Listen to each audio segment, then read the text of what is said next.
Hello, my name is Jürgen Grauer, and my background is in glass.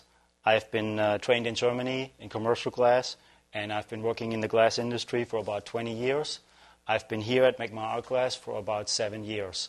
And today I'm going to demonstrate how to build a leaded glass window with lead cane. This material is 100% lead, so if you work with this, it's probably a good idea to wear gloves.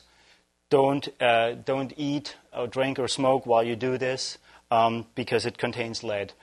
Now, my material I have is a lead extrusion, and it's very soft and flexible. The lead comes in different widths, in different shapes. Here's the difference. You see, this is a 1/8. Goes all the way up to 1 inch. Most commonly used, what I'm using today, is a 1/4 inch lead. So the lead is basically the backbone and the structure of my panel here. I'm basically putting the pieces of lead in between the glass. I use these lead dikes or lead cutters to cut the lead, like this. I've already prepared my beginning. We always start in one corner when we start building, and I use little wood strips and nails. I hammer these down so they're nice and tight in here. I check them also with a level to make sure we're nice and straight here. After I do that, I nail everything in completely, and then I start building from the corner. I've already started a little bit here, and basically it's a sequence of different steps. This is the corner I'm working on right here.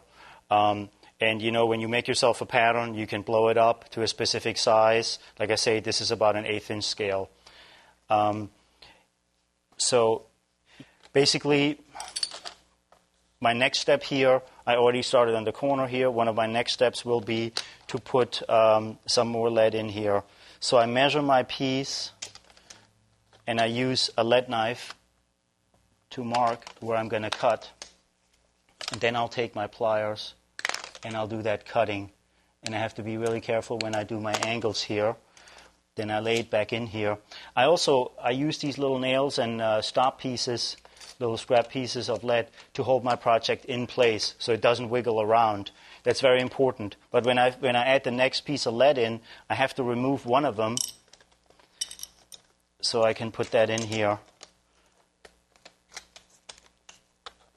And then I have to mark the length. The better you build and the firmer it is, the easier it is to solder, and the solder will not flow in between here.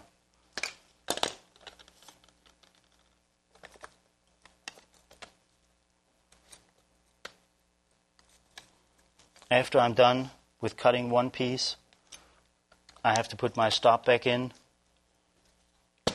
and nail it in temporarily until I do the next piece.